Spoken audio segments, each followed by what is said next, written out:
ఒకవేళ చంద్రబాబు నాయుడు అనుమతులు లేకుండా వస్తే, చంద్రబాబు నాయుడు చట్టానికి వ్యతిరేకంగా పనిచేస్తే, చంద్రబాబు నాయుడు మీరు ఇచ్చిన నిబంధనలకు వ్యతిరేకంగా పనిచేస్తే అదుపు చేయవలసింది ఎవరు? పోలీసులు.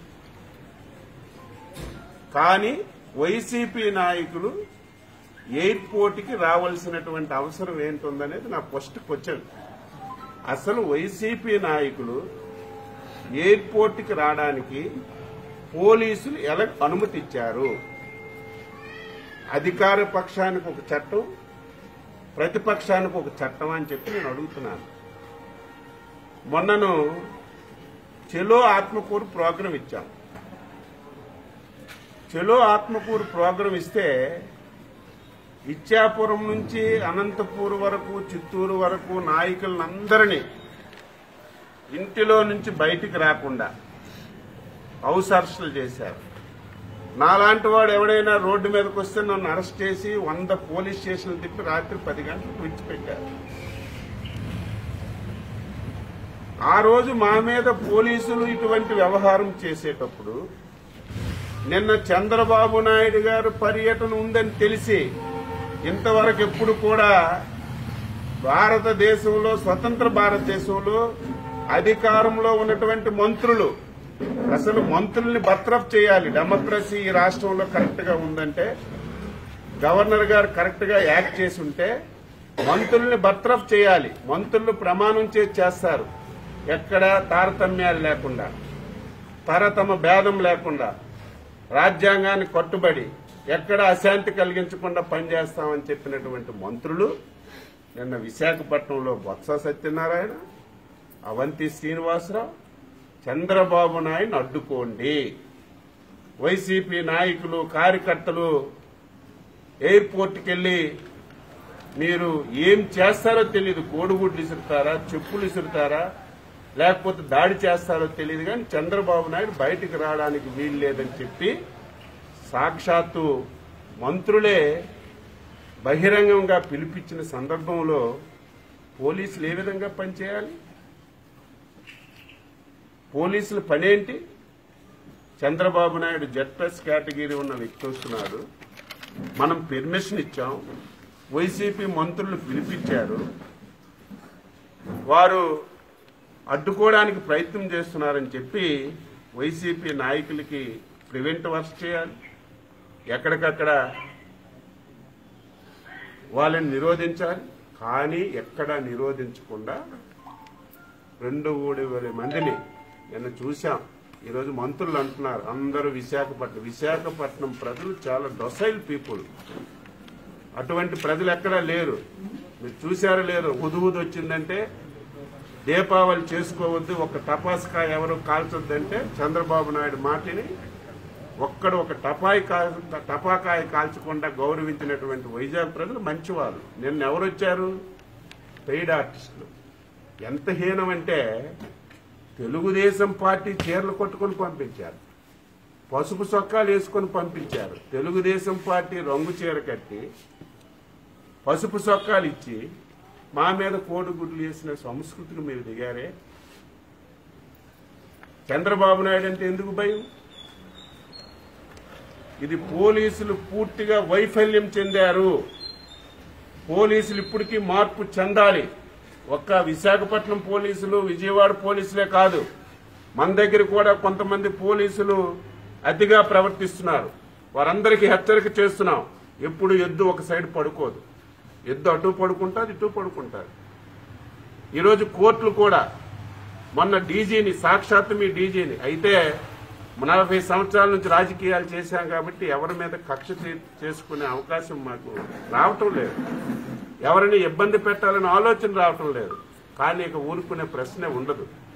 ఈరోజు కోర్టులు కూడా మీ డీజీని డైరెక్ట్గా కోర్టుకు పిలిచారు. నిన్నను చంద్రబాబు నాయుడు అడ్డుకుంటే మేము వెంటనే హైకోర్టులో హౌస్ మోషన్ పిటిషన్ వేస్తే వాయించి పడేసింది కోర్టు. నీకు ఎవడిచ్చాడు హక్కు? 151 సిఆర్పిసి కింద నోటీస్ ఇచ్చే హక్కు ఎవరికి ఇచ్చారు? మీకు ఎవరికి ఇవ్వాలి? 151 సిఆర్పిసి అంటే ఎవరికి ఇవ్వాలి? డెకాయిడ్స్కి ఇవ్వాలి, దొంగలకి ఇవ్వాలి, దోపిడీదారులకు ఇవ్వాలి. చంద్రబాబు నాయుడికి 151 సిఆర్పిసి ఇచ్చి మీరు అరెస్ట్ చేయడం చాలా తప్పు. ఇమీడియట్ గా కోర్టుకు రమ్మని చెప్పి కోర్టు ఈరోజు ముట్టికాయలు పెట్టింది. అందుకే మేము కూడా ఈరోజు చట్టాన్ని పూర్తిగా ఉపయోగించుకుంటున్నాం. ఇక నుంచి మన దగ్గర పోలీసులు ఎవరైతే అతిగా ప్రవర్తిస్తున్నారో వారి మీద కూడా ప్రైవేట్ కంప్లైంట్ చేస్తాం. కొంతమంది అయితే దారుణంగా సందర్భం లేదు, విషయం లేదు, పార్టీ అంటే పిలిచి హింసకు పెడుతున్నారు. వారందరి మీద దృష్టి పెట్టాం, వారందరి మీద కూడా కేసులు వేస్తున్నాం. కాబట్టి ఇటువంటి దౌర్భాగ్యమైనటువంటి పరిస్థితి ఎప్పుడూ రాష్ట్రంలో లేదు, భవిష్యత్తులో కూడా చూడం. ఈరోజు మేము చెప్తాం, చంద్రబాబు నాయుడు గారు వచ్చాడు. దేనికి వచ్చారు? విశాఖపట్నంలో భూ కబ్జాలు చేశారు, అవన్నీ ఆధారాలతో సహా చూపించడానికి వచ్చారు. మీరెందుకు భయం? లేకపోతే లేదని చెప్పండి, చేయలేదంటే చేయలేదని చెప్పండి. ఎన్ని రోజులు మీరు ఆపుతారు? చంద్రబాబు నాయుడుకి వైజాగ్ రానివ్వకుండా ఆపుతారా? వైజాగ్ రానివ్వకుండా ఆపడానికి వైజాగ్ మీ సొంత? ఒక పక్క బొత్స గారు అడుగు పెట్టనివ్వమంటారు, ఒక పక్క అవంతి శ్రీనివాస వైజాగ్ రానివ్వమంటారు. నేను మీ జాగీరా వైజాగ్? మీ తాతలు తండ్రులు సంపాదించినటువంటి ఆస్తి అది. అందుకే నిన్న ఎక్కడి నుంచి అయితే పర్యటన ఆపాము, మళ్లీ కోర్టు ఆదేశాలు తీసుకొని ఇదే పోలీసులు మా వెనకొచ్చే విధంగా అదే కార్యక్రమాన్ని మళ్లీ విశాఖపట్నంలో శ్రీకారం చుడతాం. అన్ని నియోజకవర్గాలు తిరుగుతాం, మా అభిప్రాయం చెప్తాం. ఒక రాజధాని అవసరం. మీరు రాజధానులు మారిస్తే అభివృద్ధి జరగదు. అభివృద్ధిని వికేంద్రీకరించాలి. ఈరోజు శ్రీకాకుళం ఉంది, వంశధార మేము చేశాం, 10% ఉంది, పూర్తి చేయండి. వంశధార బహుదాకు అనుసంధానికి 6,500 కోట్లు ఇచ్చాం, అది పూర్తి చేయండి. లేకపోతే సుజల స్రవంతి దానికి టెండర్లు పిలిచాం, అది పూర్తి చేయండి. 4 మంచి పనులు చేయండి. మేము IIIT తెచ్చాం. లేకపోతే మీరు ఇంకొక యూనివర్సిటీ మంచిది తండి, వెల్కమ్ పలుకుతాం, స్వాగతిస్తాం. ఈరోజు మేము ఈ నియోజకవర్గంలో ఏం చేసాం మీ అందరూ తెలుసు. మన నియోజకవర్గం గురించి చెప్పక్కర్లేదు. చాలా మంది చాలా రకాల విమర్శిస్తున్నారు, ఏ అభివృద్ధి చేశారని. మీరేం చేశారు 9 మాసాలైంది చెప్పండి.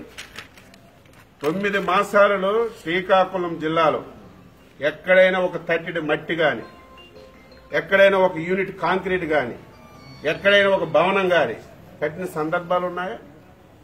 మేము కట్టిన భవనాల్ని మీరు రంగులేసుకొని మీరు డ్రామాలు ఆడుతున్నారు. ఈరోజు ఒక మాయ కాదు, మాయ మాయ మాయ మాయ.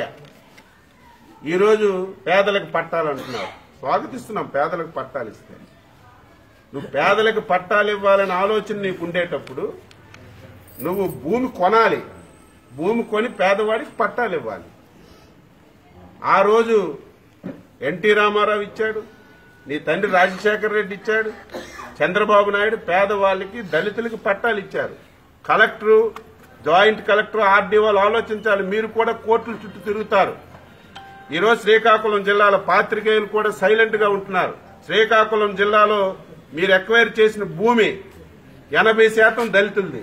దళిత నాయకులు కూడా ఆలోచించాలి, దళిత యూనియన్లు ఆలోచించాలి. దళితకి ఇచ్చిన భూమి వాళ్ళ చేతిలో పట్టాలుంటాయి, వారికి ఇచ్చిన పట్టా క్యాన్సిల్ చేసి ఇంకొకరికి ఇస్తున్నారు. ఎవరికి ఇస్తున్నారు?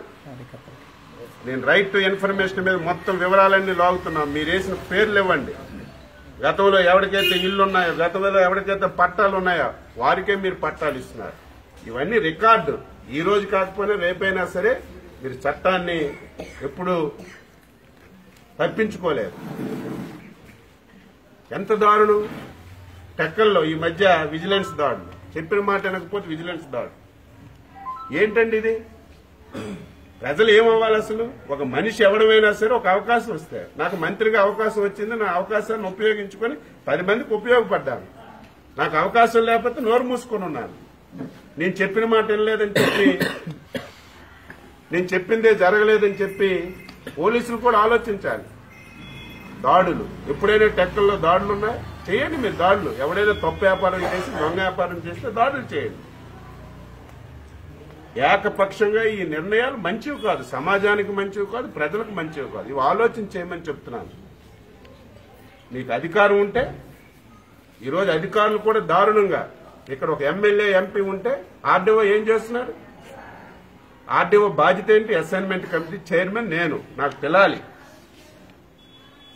ఆర్డీఓ చాలా కుర్రోడు. ఆర్డీఓ కూడా నేను చెప్తున్నాను, నువ్వు చాలా ఇబ్బందుల్లో పడతావు, నీ ఇష్టానుసారం నువ్వు చేస్తున్నావు. కనీసం ఒక ఎమ్మెల్యేకి ఒక ఎంపీకి నువ్వు ఏ ల్యాండ్ ఎక్విజిషన్ చేస్తున్నావు, ఏం పట్టాలు ఉన్నాయి, ఎవడు లిస్ట్ తయారు చేస్తున్నావు, ఎవడో దాన్ని ఫోన్ చేస్తే తెల్లారింటికి వెళ్ళడం, పొక్లైనర్ పట్టుకొని వెళ్ళడం. మీరు రిటైర్ అయిపోయారు, ఇక్కడే ఉంటారు. అలాగని చెప్పి మేము వల్గర్గా ఎప్పుడు ప్రవర్తించాం. చట్టాన్ని ఉపయోగించుకుంటాం, ఆధారాలు తీసుకుంటాం, కోర్టులో వేస్తాం, మీకు తిప్పుతాం. ఇప్పుడు ఆ పని అంతా చేస్తాం. మళ్ళీ రేపు అధికారంలోకి వచ్చిన తర్వాత మీ తప్పులన్నీ బయట పెట్టి అప్పుడు ఏం చేయాలో చేస్తాం. ఇది మంచి విధానం కాదు. ఆర్డీఓ సీనియర్ మంచి ఆఫీసర్, నాకు ఎవరో చెప్పారు, అనంతపూర్లో పనిచేశాడు, మంచి ఆఫీసర్. ఇక్కడికి వస్తే ఎందుకు అలా తయారయ్యాడు?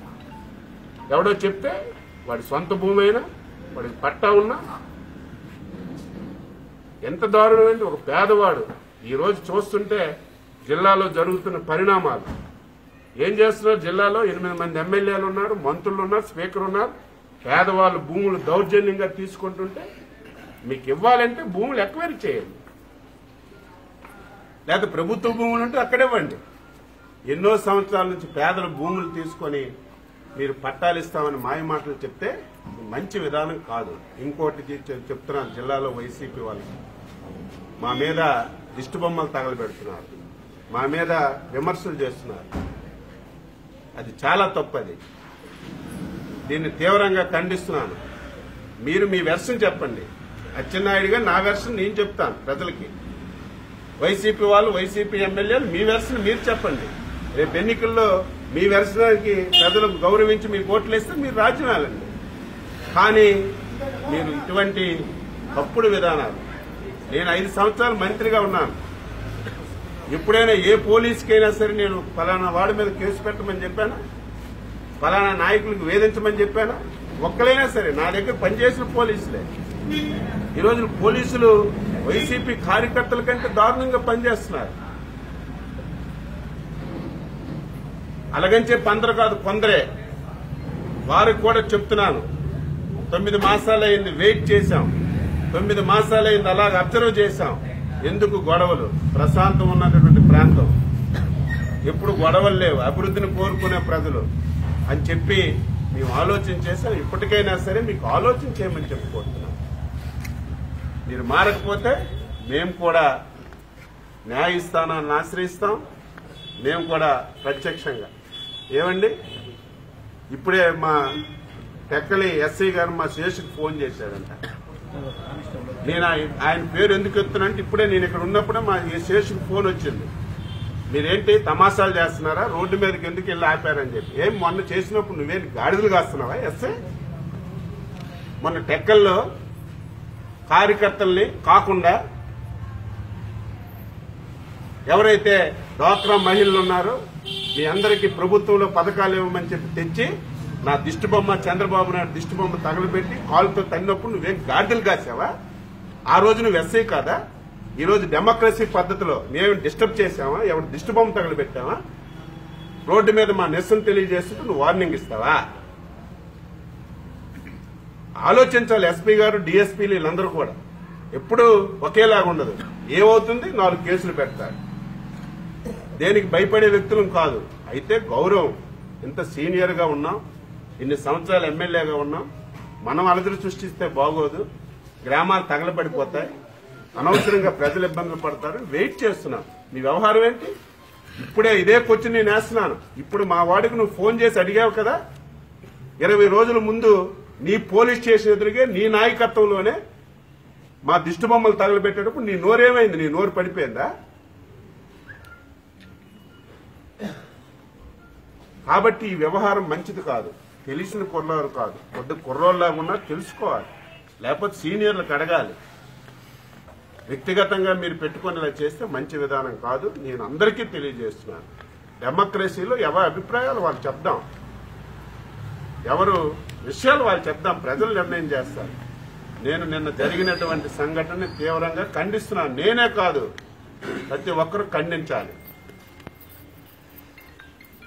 కాబట్టి మళ్ళీ మేము అన్ని పెర్మిషన్స్ తీసుకొని కోర్టు ఆదేశాలు తీసుకొని మళ్ళీ ఆ పర్యటన కొనసాగించి ప్రజలకి చైతన్యపరచడానికి మా వంతు ప్రయత్నం మేము చేస్తామని చెప్పి తెలియచేస్తూ పాత్రికేయులు కూడా ఇంకా సైలెంట్గా ఉన్నారు. నేను ఎంతవరకు అనలేదు.